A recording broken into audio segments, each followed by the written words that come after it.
Hello everyone, I'm Brooks Page and welcome to our show Money Talks. Today we have on our show Justin Berelc. Justin is from Hartwell. He's a local attorney, has an office here in Hartwell and one in Livonia. Justin, welcome to our show. Brooks, I really appreciate you having me. Justin has been, like I say, he's been in Hartwell all his life. And Justin, please tell our audience a little bit about you, a little bit about your background and such. Okay. So I'm from Hartwell. About 10 years ago this year, I started my firm over in Livonia. Started it just me, and I always knew when I went to law school that I didn't want to go and work for a big firm in Atlanta. I wanted to come home and start my own firm, and that's what I did. And we've steadily grown throughout the years. When I first started, I had a general practice. I kind of real hungry and kind of took everything that came in the door. And since then, we've been able to kind of specialize in certain areas. The firm is now consists of me and two other attorneys, and because we have multiple attorneys, we're each able to specialize in our own areas. I primarily do personal injury and real estate. Mm-hmm. I have an attorney in the firm. His name is Matt. He does a lot of family law and criminal law. Mm-hmm. And then I have another attorney in the firm named Erica Rockmore, and Erica really assists with the personal injury side of things and some workers' comp and the real estate side of things. Right.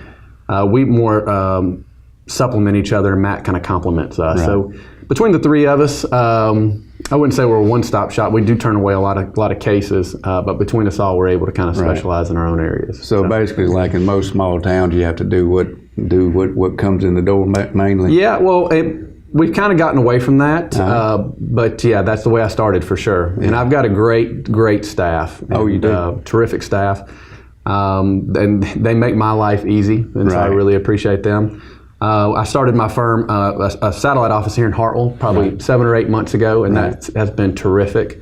Like I said, I'm from Hartwell, and so it made sense to come back home and start the firm here. And of course, I love the people here, and so it's worked out well. You know, I did a real estate loan through you probably 7, 8 months ago, and I never will forget when I did it. The person, I don't know her name, that did the real estate loan was very, very thorough. Mm-hmm. Didn't rush, and I really, really appreciated her being so thorough and everything. Yeah, her name is Susan, and Susan's been a real estate paralegal for, I don't want to mess it up, probably 15 or 20 years. Right. I mean, a long time. Right. And she's terrific at what she does. She was very detailed, very, very detailed. Mm-hmm. All right, let's talk about some other stuff. Let's talk about wills. Everybody wants to talk about wills and testaments and stuff like that, last wills and testaments. Tell us a little bit about what people should prepare for, because we know when people get to the end of their life, that needs to be in order. Yes. Well, actually, it's not just for people near the end of their life. I would say everybody needs a last will and testament. Right. Okay. And I say last will and testament, it's really an estate plan. And an estate plan consists of 3 main documents. Mm-hmm. A last will and testament, a financial power of attorney, and an advanced health care directive. Mm-hmm. Okay. And those 3 documents really are essential and make the process not just for after you pass away, but if something ever happens to you and you're unable to make your financial decisions on your own, it makes life just a lot easier on you and your loved ones. Right. Yeah, a lot of people just don't do them. And you also need to update them, throughout your life, because so many things, assets change and that kind of thing. Mm-hmm. So how often do you think somebody should update their will? Well, obviously there are circumstances in life that would, cause one to look at their estate plan. Mm-hmm. For example, a divorce or remarriage, the loss of a spouse. Right. But otherwise, I would say every 5 years or so, at least take a look at it and consider revising it. Right. Because there are different considerations that go into a last will and testament depending on which phase of life you're in. Right. So, for example, if somebody is creating a last will and testament and they have minor children, well, that's going to look a lot different than an elderly person in their 70s or 80s, how they want to create their last will and testament. True. Now, what is a financial power of attorney?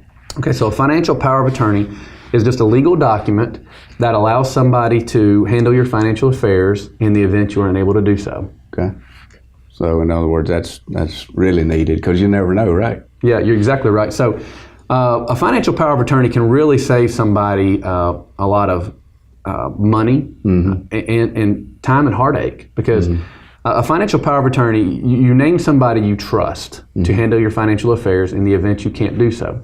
Now, somebody like me and you don't want that document to become effective immediately. Right. You don't want to have somebody else having control over your financial affairs, even if you do trust them and love them. Right. And so the way we typically handle that is we make that document contingent upon a future event. So what's the difference between a durable power of attorney and a specific power of attorney? That's a good question.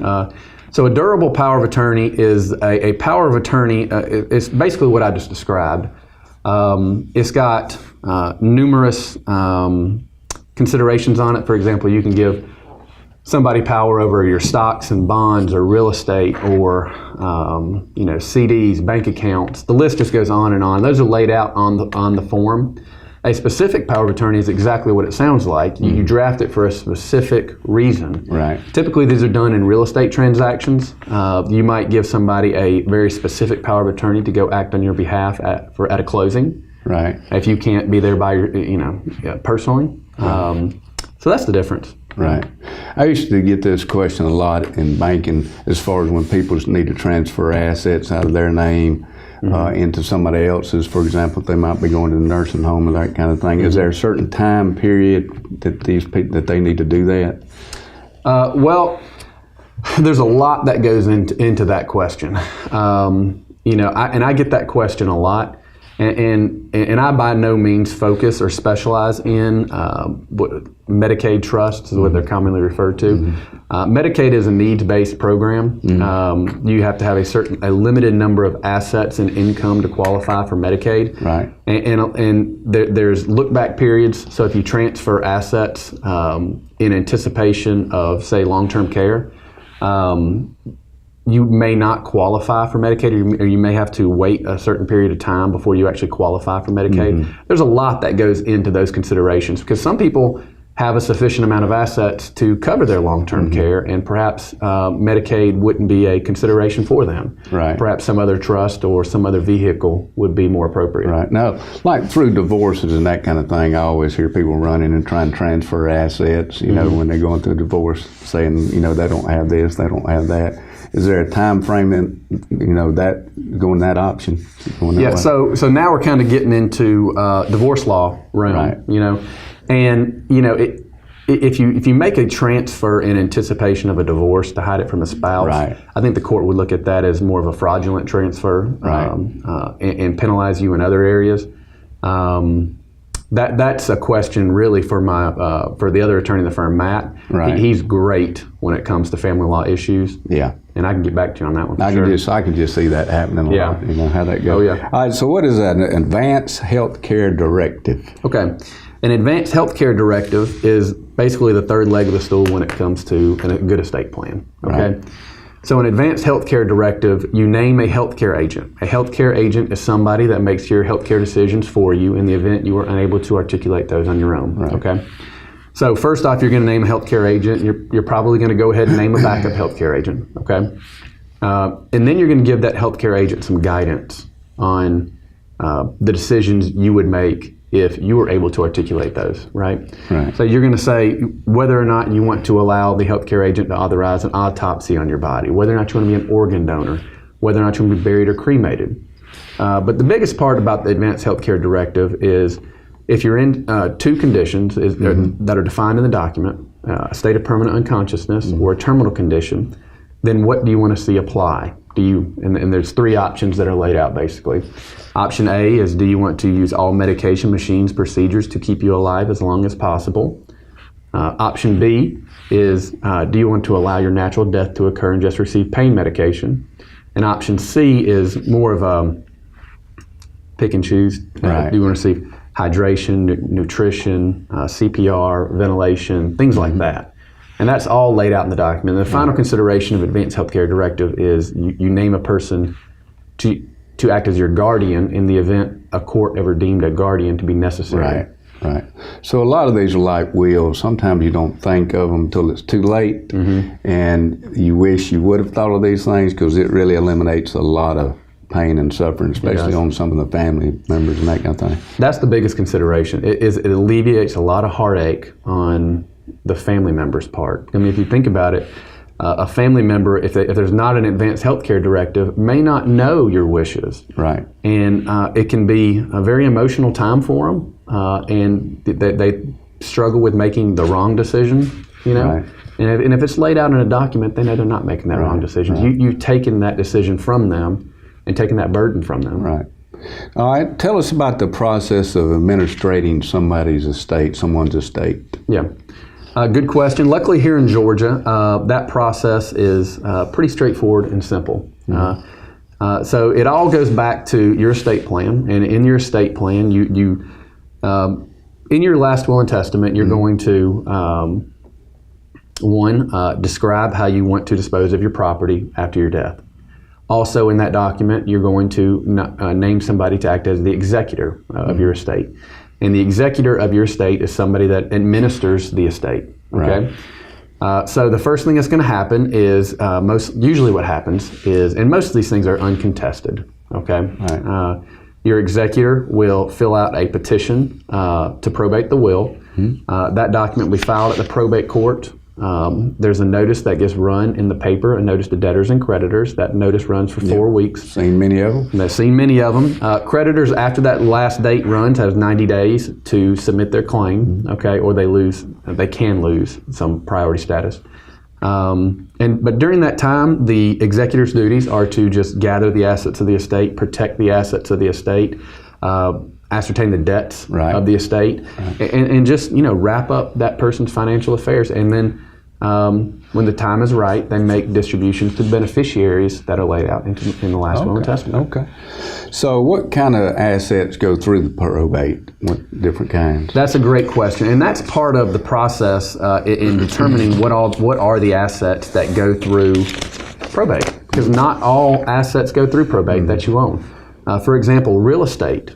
You can own real estate, and it's common to own real estate with the spouse as joint tenants with the right of survivorship. That does not go through probate. Now, if it's not titled as joint tenancy with the right of survivorship, then real estate does go through probate. Right. Okay. Commonly, things like life insurance does not go through probate. Things where you typically name a beneficiary, okay, don't go through probate. Right. Life insurance. A lot of times a bank account will have a joint bank account holder, or can have what's called a TOD, transfer on death designation. Mm-hmm. Things like that do not go through probate. And it's important to know that because, for example, I've got minor children, okay? In my last will and testament, I have a very simple last will and testament. I leave everything to my spouse. Mm-hmm. And if me and my spouse pass away in a common accident or upon the latter one to pass away, everything goes to my kids, right? Well, my kids are 7, 5, and 3. You can't give them money. That's right. And so I've set up in there a trust, a contingent trust. If something happens to me and my wife prior to them turning a certain age, that a trustee will handle their financial affairs for them until they turn a certain age. Well, what I did is life insurance policies, I actually named the estate because I created that trust in my last will and testament. Right. And I named the trustee. And so that's why it's important to know those beneficiary designations on these things that don't go through probate, so you know what's going to happen. Right, that's correct. Yep, that's some very good information there. So how long does probate usually take? I would say, at a minimum, I would say 5 months, because it's just a lot of waiting. Depends on the size of the estate. That's right. And typically they take longer than 5 months. But a lot of times you have certain time periods that you have to wait.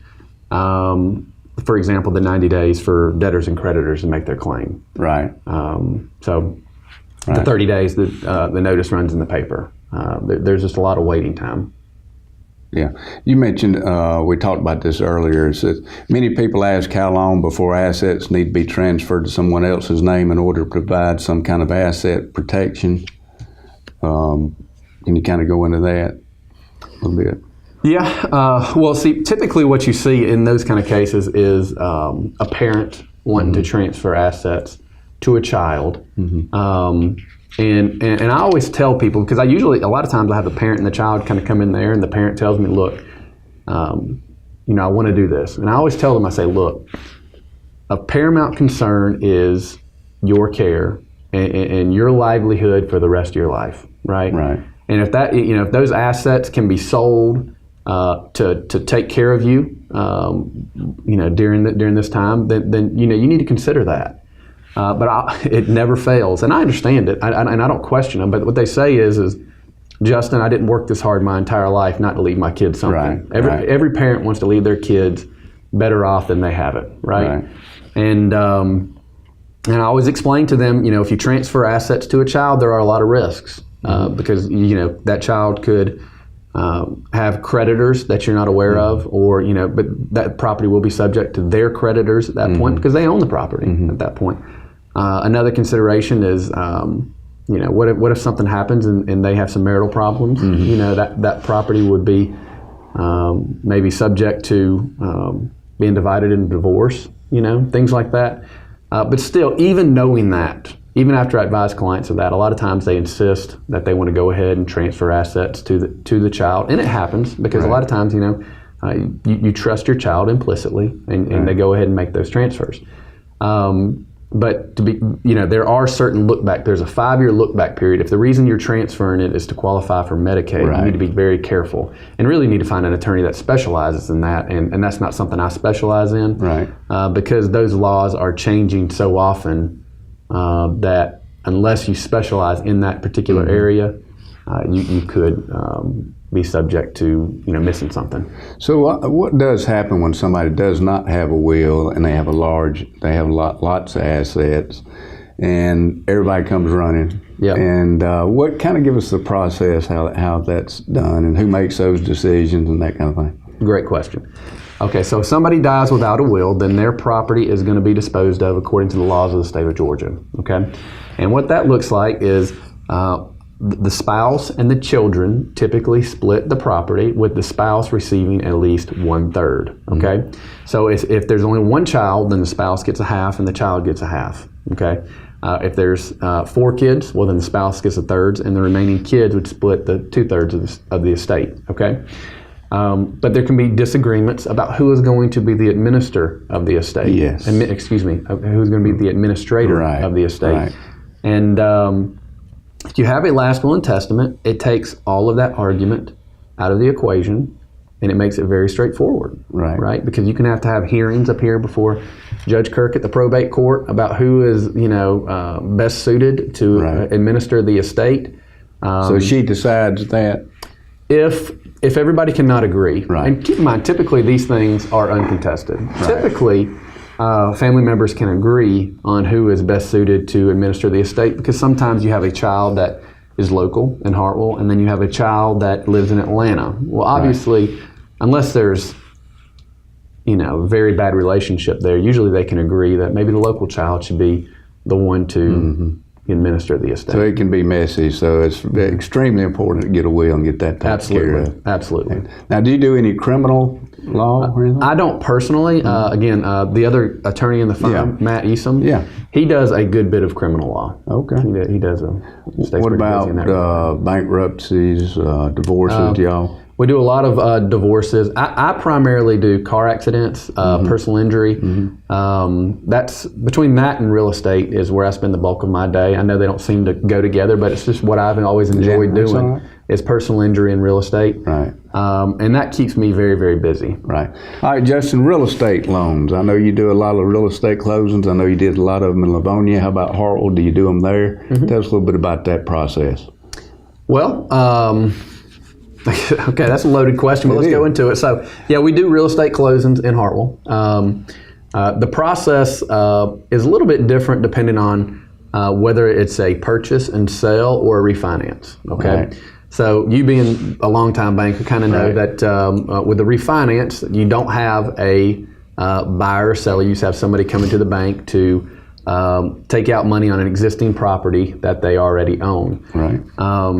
That process is usually pretty straightforward. We get a request for a title commitment from the lender, and then we do a title search, And then a title search reveals, just the history of the property, And typically we go back 50 years on a title search. I've got a great title abstractor, Margaret Crossley. She's a local gal, been around for a long time, and she's terrific, Margaret. Very thorough.